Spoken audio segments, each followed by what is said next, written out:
Hello and welcome along to Betfred's football show. Yes, the Premier League is back and we are back as well to bring you the greatest insight and analysis ahead of the brand new football season. So we are back and so is this. Think the fixture list is full of goals?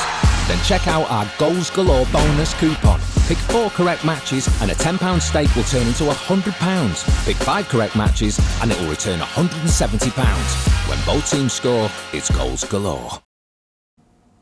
Yes, Goals Galore is back as well. When both teams score, it's Goals Galore, the most popular bet here at Betfred. And there could very well be plenty of goals on offer in the very first weekend. Delighted to say Mickey Gray is alongside. We're going to get stuck into the matches shortly, but it doesn't seem that long ago since Italy were lifting that trophy and now we're on the Premier League already. Yeah, we haven't much of a rest, have we? But it's brilliant. That's what we love. We love the football, but the Premier League starting again, I think everybody's been waiting for that. And supporters, which is going to be fantastic. Yes, we start on Friday night with a London derby at the new Brentford Community Stadium. Brentford taking on Arsenal, of course. And we were just talking about this game and you were quite surprised Arsenal's record at the end of last season, unbeaten in their last 7 away from home. I couldn't believe it. It's probably kept Arteta in a job, if I'm brutally honest with you, because it was an awful season for them. I know they finished in the top half of the table come the end of this season, but that's not good enough for a club like Arsenal. They've got to be challenging for those European positions, if not the top 4. I think that's probably a step too far for them this season, but it's a perfect start for them at the weekend. They are a shade of odds on Arsenal to win this first game of the season. No newly promoted London side has ever won their first game in the Premier League. Does that make the shade of odds on a decent price for Arsenal on the away victory? I would say so, yeah. I think it's probably the perfect start for them, coming up against Thomas Frank and his Brentford side, who were obviously outstanding last season. I think they probably need to change a few things around themselves. They made a couple of signings, but I think the one that everybody's going to be looking at is Ivan Toney. The goals that he's had in the Championship, there was a lot of Premier League sides were looking at him. But he's got to come up with the goods, because if he doesn't, and they don't get off to a good start, I think it could be a difficult season for them.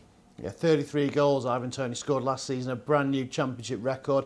And 13-8 we are that he strikes 2 or more shots on target in the opening game. You mentioned we're really interested to see him in the Premier League. There is that gulfing class, isn't there? We've seen lots of strikers bridge it, and plenty who've shone in the Championship fallen short.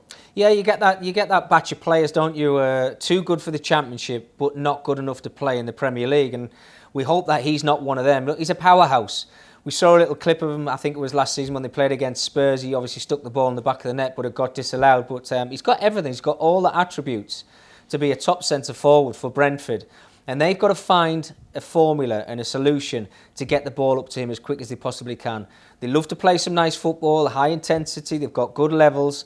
But as you said before, Matt, this is a different league, and they've got to be set for it. They've got to be ready for it from the off. Yeah, he's around about 33-40-1 as well for the Golden Boot, Ivan Toney. But 3 points to the Gunners to kickstart the season. Yeah, I think it's going to be an away win for Arsenal. I think it's going to be a difficult start for Brentford. They will show us the football style that they will play through this season.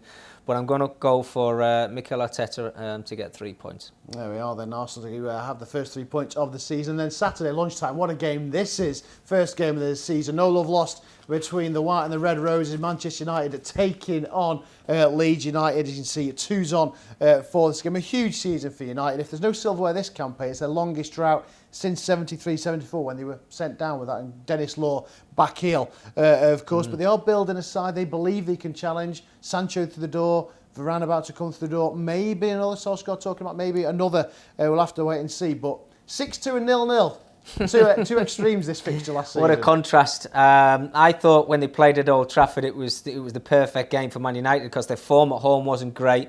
But Leeds like to play expansive football. They're in your face, closing down. They just left too many gaps for Man United to capitalise them on that day. They learnt their lesson, obviously, in the return tie when they played them at Elland Road. But I think you'll get a similar scenario. I think Manchester United, with the signings that we just touched on there, Sancho, everybody's looking forward to seeing him in a Manchester United shirt. And what 11 Ollie's going to pick. If Varane is over the line, he will play alongside Harry Maguire. But I fancy Man United this season. This is a tough start for them. I think Leeds, again, as I probably said it last season, but they're kind of my dark horse, if you like, of having a great season, chasing down those European positions. I do go with Man United to win it, but I think it'll be a lot closer than last season's game. 18 goals last season for Bruno Fernandes, 2 of them in this fixture, 1 from the penalty spot. 16-5 he is to score the first goal. 4 of his last 5 were the opening goal as well towards the end of the season. But he looked quite tiny. He wasn't utilised much in the Euros, was he? No, he wasn't. I actually thought he had a poor Euros, which was probably why he got left out of the starting 11. But there's something about him when he's got a Manchester United shirt on, brings out something special in him. He's got that freedom to go and express himself, and that's why he gets the goals. And he's an outstanding, he's a brilliant player. And I think with the forward guys that he's got in front of him, I know Rashford's obviously not going to be involved, so it'll be, as I said before, interesting to see what Ollie picks, what 11 he picks. Will Pogba start, or will it be somebody else like a McTominay or something like that, just because they're playing against Leeds? But I think Man United fans this season can be very optimistic. They've got to chase down Manchester City. What was it? 12 points, I think, the gap last time around. I think that could be a little bit closer this time around. Taking nothing away from Leeds, I think they've still got to rely on Bamford in his goals. He got off to a great start last season. Bielsa will have them set up, organised, and he learns from his mistakes, which we saw in the 2 games last season. So he'll try and work out Man United, but I just think with a crowd in there, what a game, by the way. Absolutely incredible game. It's going to be fantastic. But yeah, this could be the game where you think, yes, fans are back. Oh, without a doubt.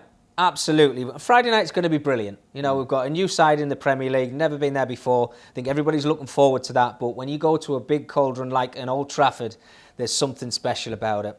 The Man United fans will be looking forward to it.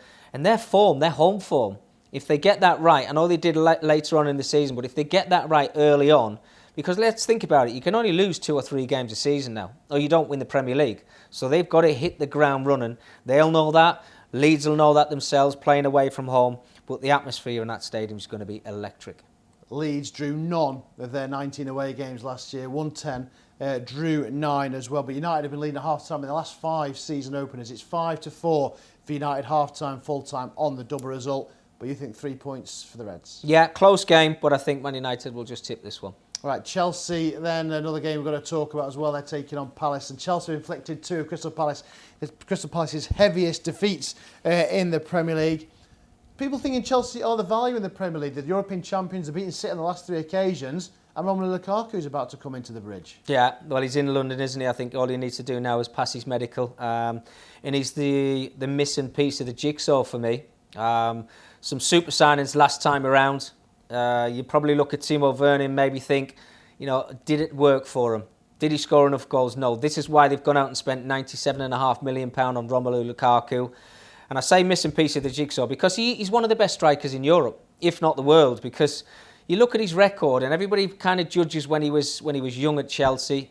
He's not the same player now. He's worked on his fitness. I think he looks in great shape. We had a very good Euros, got off to a fantastic start. 4 goals, I think it was, in the Euros. And again, you know, with the players that he's got around him, playing with wing backs, I think it will suit him down to the ground. And I can see them being real title contenders. Yeah, I think they are major players. Just a quick word on Palace as well. I mean, Vieira's coming. He knows the Premier League well. He was part of the Invincibles, of course.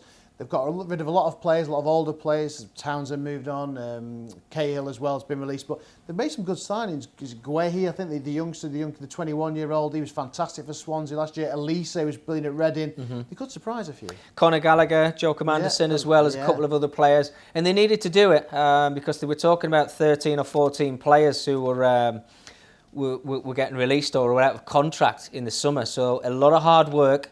We didn't know who the manager was going to be. Patrick Vieira, we've seen the jobs that he's done in America and obviously at Nice. You could say that, you know, it was kind of half-hearted, if you like, but this is a big test for him, a massive test. Crystal Palace are one of those teams that get to about 38 to 40 points and then they just down tools. I want to see something more from them. They said that they're going to get the ball down and play a different style of football. Don't do that against Chelsea. Just won the Super Cup, Champions League winners. I think this is a home win all day long. Then Chelsea give Crystal Palace and Patrick Vieira baptism of fire in the Premier League.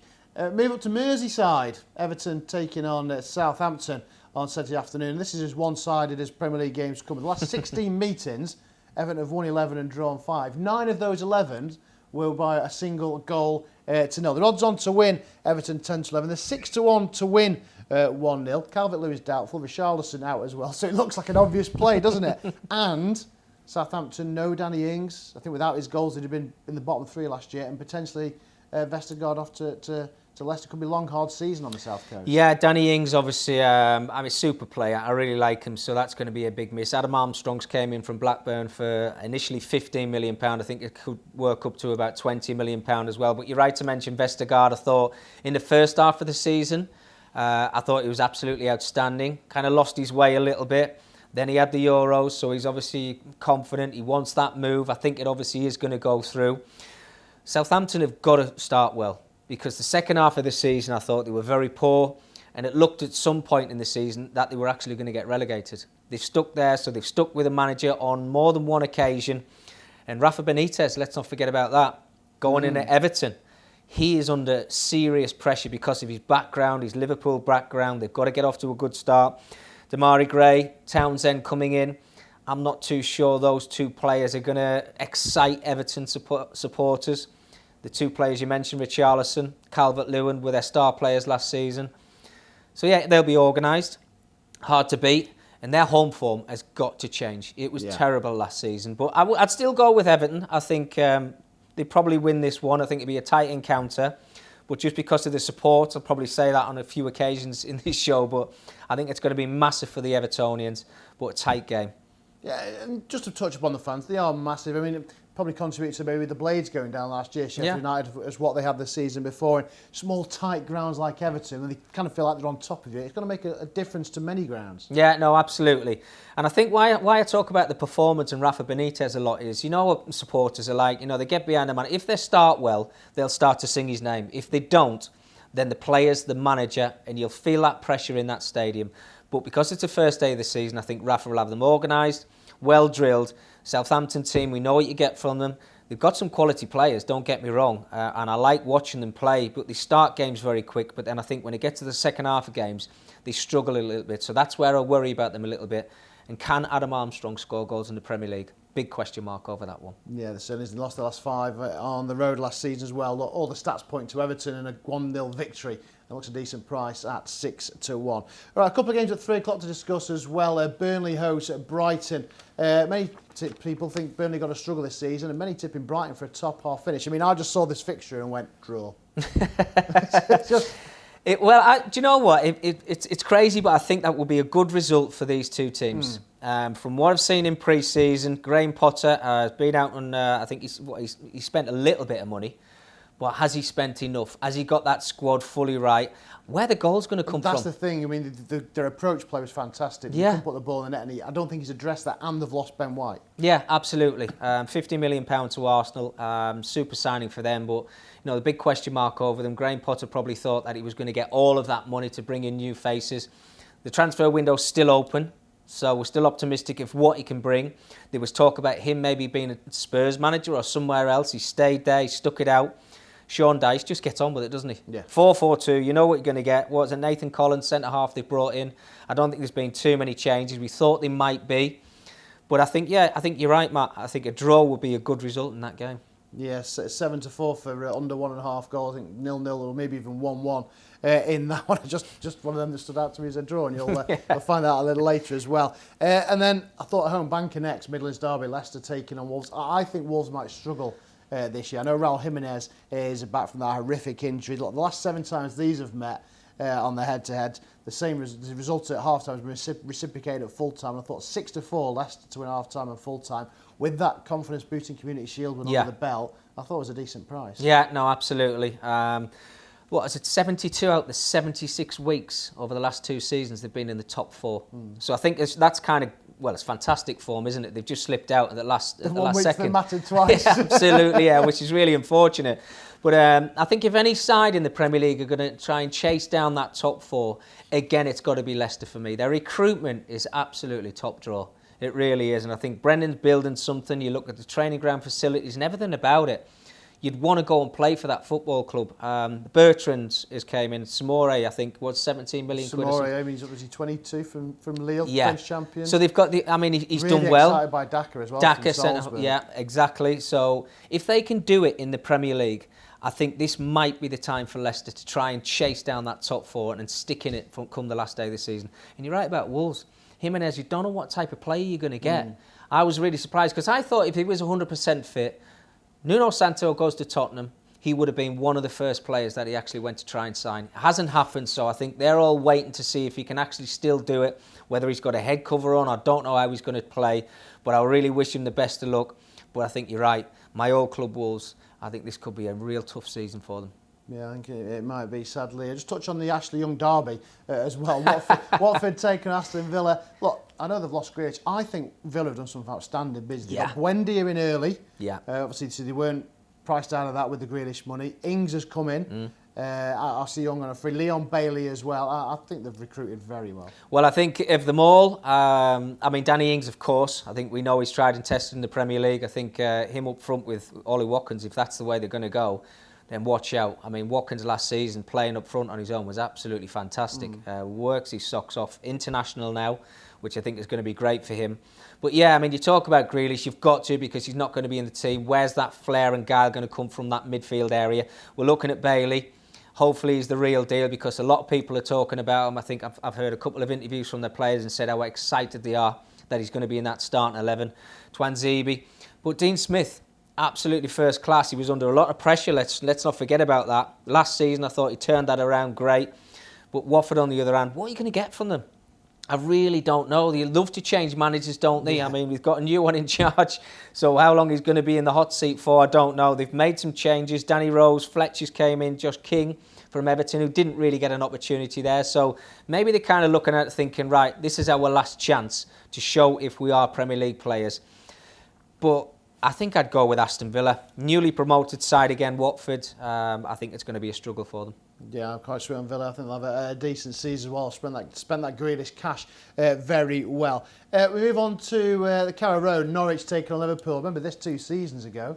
Liverpool played Norwich at Anfield. They went on to win the league. They'll be hoping that can repeat itself. But Norwich got an awful record at the opening day. Lost their last 8 curtain raisers in the Premier League. And Mo Salah loves a goal on the opening day, doesn't he? He can be the first player ever to score on the first 5 opening games of the season. He's 4-7 odds on to score any time, but 10-11 to score in a Liverpool victory. Do you see this as one-way traffic? I think Norwich put on a good show, didn't they, a couple of years ago at Anfield? Ultimately, they went down quite early, but at Carrow Road this time. Yeah, I mean, the problem with them, Matt, is, and I hope they don't play the expansive football they did a couple of seasons ago in Norwich when they first came in, actually in that Liverpool game.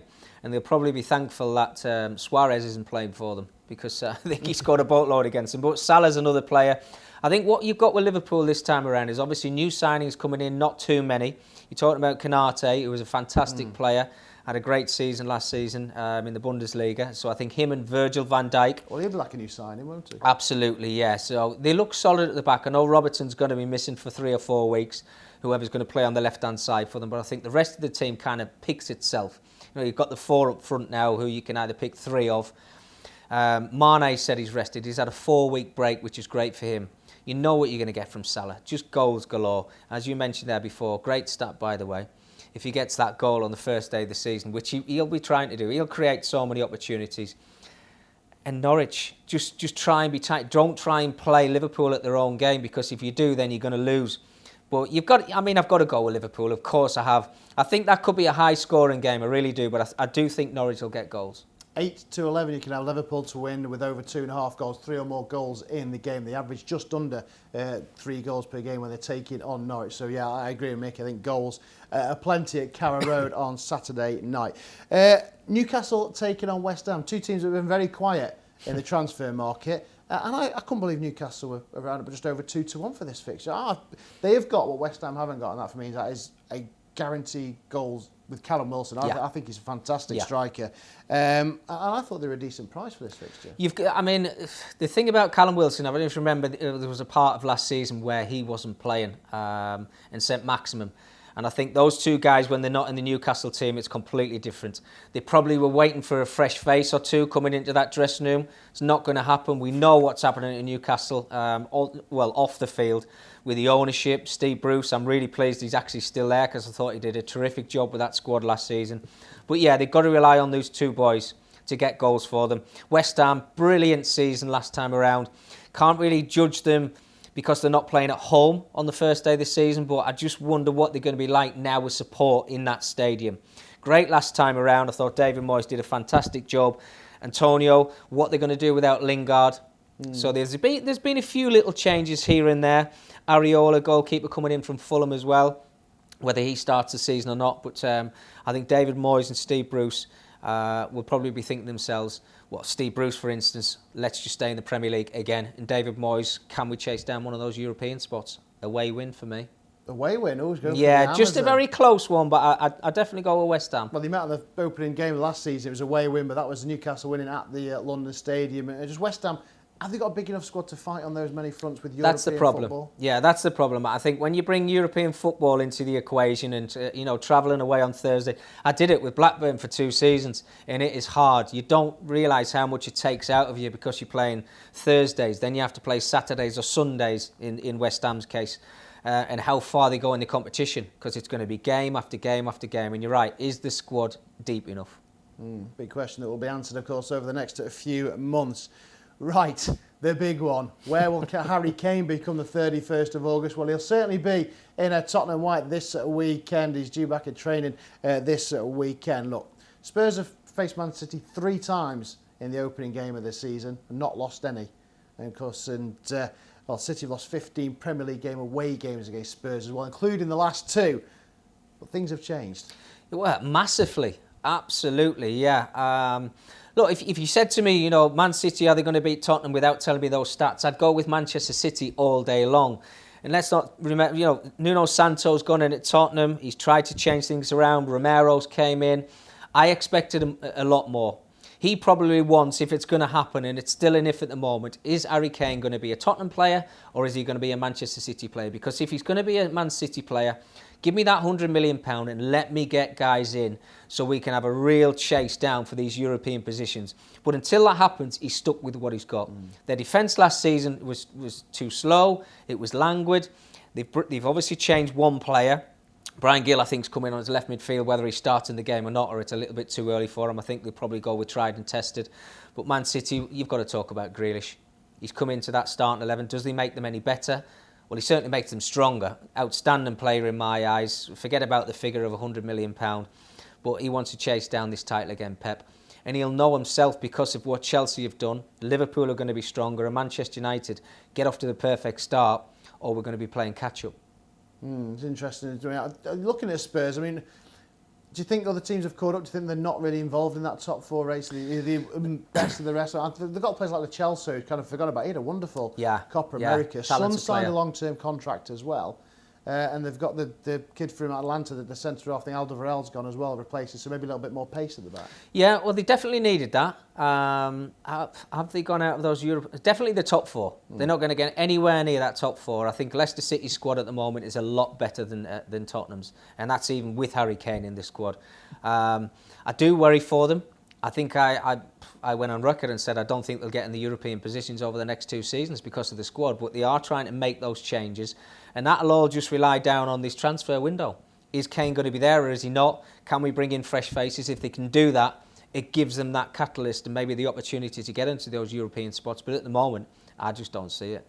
No, Son has scored in all 3 games that Tottenham have faced Man City at the Tottenham Hotspur Stadium. It's 9-4 to score any time, the South Korean, and 11-2 to score in a Tottenham victory. So maybe have a look at that if you do think Spurs may cause a bit of a shock on the opening weekend. Right, we've looked through the 10 games, and you've come up with a special little treble for us to try and kickstart the season with a bit of cash in a pocket. Yeah, I don't think I'm kind of putting it out there really, but I've gone for Arsenal to win away at Brentford. I've gone for Chelsea to beat Crystal Palace, and I've gone for Liverpool to beat Norwich away. There we are. There's a bit of a banker treble, just over 2-1 there. But look, hopefully it will pay for a few weekend beers. Fingers crossed. They all look pretty solid, don't they? Right.